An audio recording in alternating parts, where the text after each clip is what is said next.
Okay, you can start now. Okay, so the program... Can you introduce yourself first? Yes, I'm Peter Kucherave, and I'm the residential manager here at the Colorado Center for the Blind. And I live and teach here at the student apartments, where all the students live independently on their own.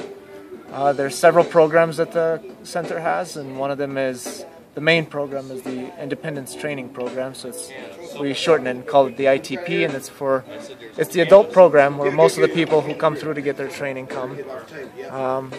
We also have a summer program which just started, and the counselors are here, and the summer students are coming, so it's the high school students. We have middle school student program and elementary program. We also have a senior program that kind of goes through the year, and they have different activities that they participate in.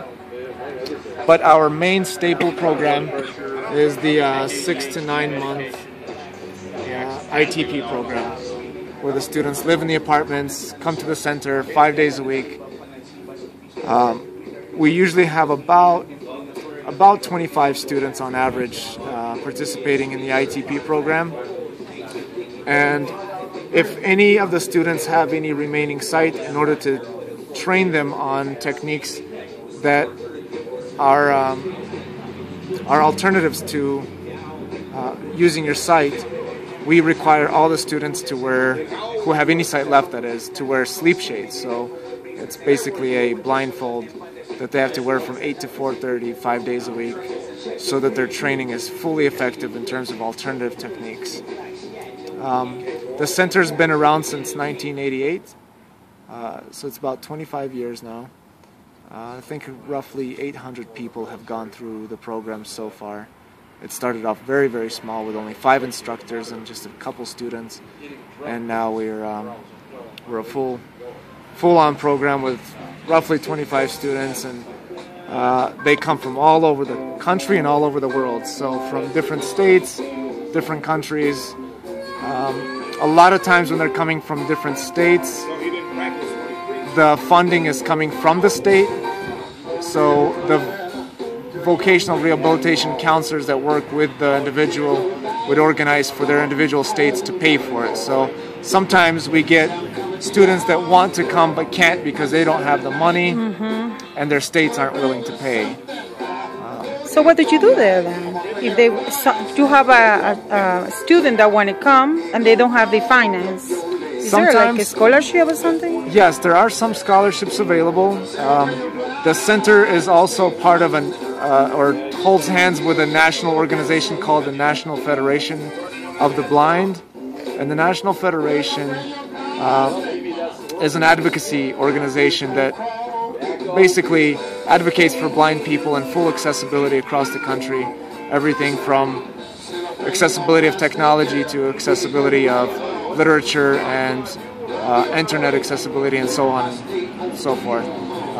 Braille advocacy, that kind of stuff.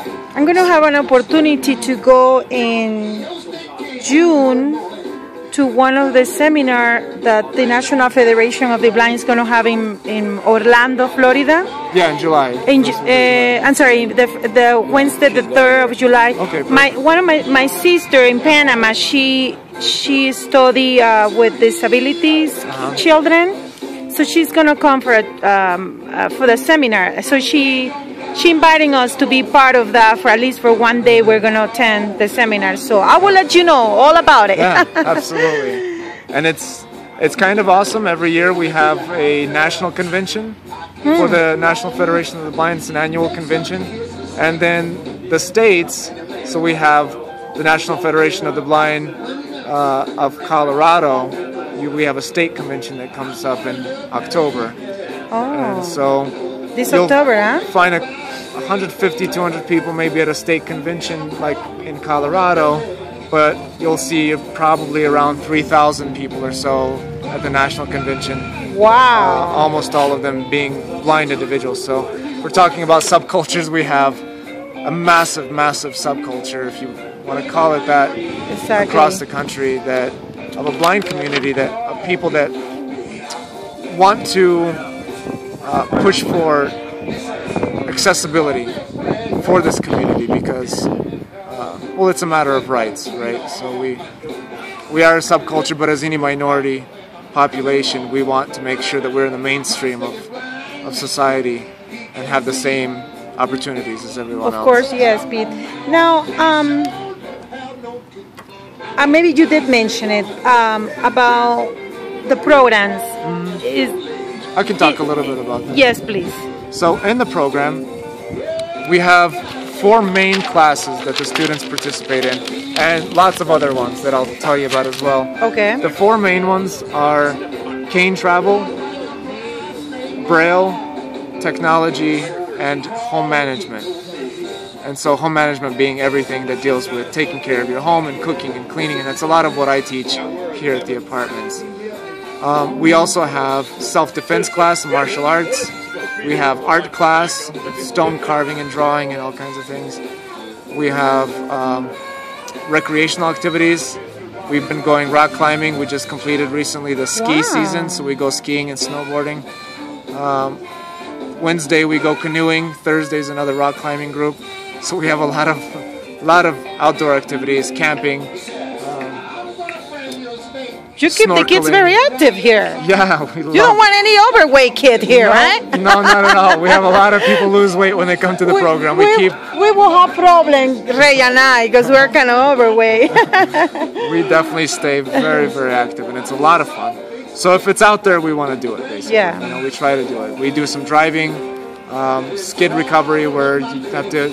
You're driving a car and your instructor tells you what's coming up, and they wet the path and throw you into a skid by pulling your handbrake, and you have to recover by feeling the motion of the car. Wow. So if it's out there, like I say, we want to do it because there's no reason why we shouldn't, right? We believe at the center here and through the National Federation of the Blind that blind people can do anything that a sighted person can do given the proper tools and training and opportunity. So.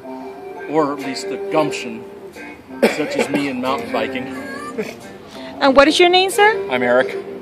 And Eric is one of the students here, huh? He just graduated. Yep. Oh, program, so congratulations.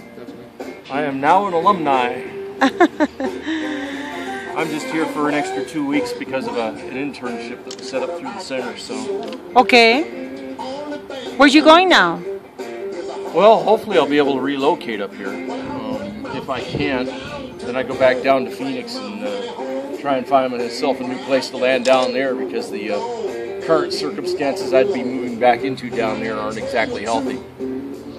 Now, does the program help you find jobs? So one of the classes as well, in addition to what I've named, is the career building course class that they do. So it's basically a class where the instructor, Brenda, in that class would help the students identify their goals, their skills, their previous training or education, and figure out where they want to go from there. If they want to go back to school, then they assist them with getting back to school and what that would take. And if they want to go to work, then figuring out what they're capable of doing, what their credentials are maybe, or maybe a new area that they might want to try out. So one of the main things that the career class would help a student do is find an internship, for example, so that they could try that out toward the middle end of their program, and it gives them a chance to really figure out whether or not they like that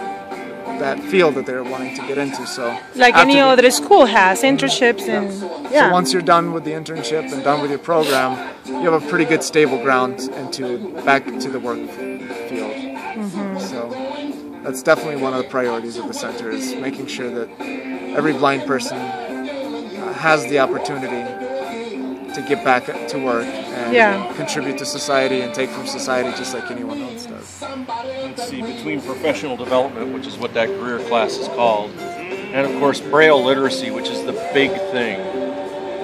You know, that's got to be a must among all of us. You got to be able to read Braille in order to function in today's society, because there's going to be times when the technology is going to break. What are you going to be left with? Slate, stylus, and maybe a Perkins Brailler. Okay. The Braille is definitely a big part of the center. Obviously, just like cane travel, you can't live a life if you can't travel from spot to spot. I wonder if you have a student that comes here and they don't know how to read the Braille system, Yeah. and do you do this? They go to the school here because I saw you. I think you were near the school when I saw you walking with Bianca. Yeah. They teach that school, and in order to function here, do they need to know how to read Braille, or they don't? Not to get into the program, but it is definitely a part of what the program does is teaches everyone how to read Braille. So I didn't know how to read Braille until I went through the program myself. And I didn't until last year. Oh, fortunately, wow. I got a chance to go through the Braille course, learn what we call grade. There's several grades of Braille, and grade 1 is just the alphabet. Grade 2 has all the contractions, and contractions are basically signs for shortening your reading and writing, like a sign for ing, a sign for tion, a sign for ation. There's 1,000 of them. Wow. So Of course, there's computer Braille. that's grade 2 Braille, and those two are definitely the priority. And if students come that are advanced and already know Braille from early on, they can move on to grade 3 and Nimith Code and computer Braille, as Eric said. There's so much in terms of Braille to be learned. Yeah. How do you spell Braille? B-R-A-I-L-L-E. Don't forget, capitalize the B. Braille. Is that the person who discovered it? Louis Braille is the person, is a French man who discovered Braille. Okay. Okay. Are you a pay worker here at the program? Yes. It is a non-profit organization. Okay. So needless to say, the pay isn't high, but Yeah. it's more rewarding to Exactly. be a part of something that changes people's lives. Yeah, that's true. That's true. So I see that you have few students here, right? They're all part of this program? Everyone that's here is or was a part of the program. Okay. So people that were part of the program, they still come by and, Oh, yeah. and come? Not so much, but yeah, a couple of alumni do come by if they know current students. They'll come by on the weekends and grill outside and. Okay. Go Now, on. are the parents or family relative of the student allowed to come and visit? Yeah, absolutely. Okay. We welcomed all kinds of family to the center, and we'll even put them under sleep shades and give them a cane and give them a chance to go through the classes and learn a little Braille and technology and home management, just to get a taste of the intensity of the program and what it's all about. Okay. And how did you manage to go from here to the school? Do you have a bus Yep. that belongs to the program, or No, no. you mean regular bus? Yeah, we Regular bus. do very little extra accommodating in terms of if you can do it with what's available, then that's how we're going to teach it. If it's completely inaccessible, then we'll provide extra tools to make sure that it is accessible. But every student is definitely required to take public transportation, bus, light rail, to go to restaurants and visit establishments and live in their apartments and use frying pans and cookie sheets and spatulas. Did you teach them to cook? Yes.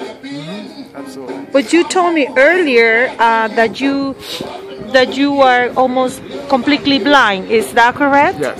How are you able to manage to supervise or to teach or to, I have those questions in my mind. How can you do it?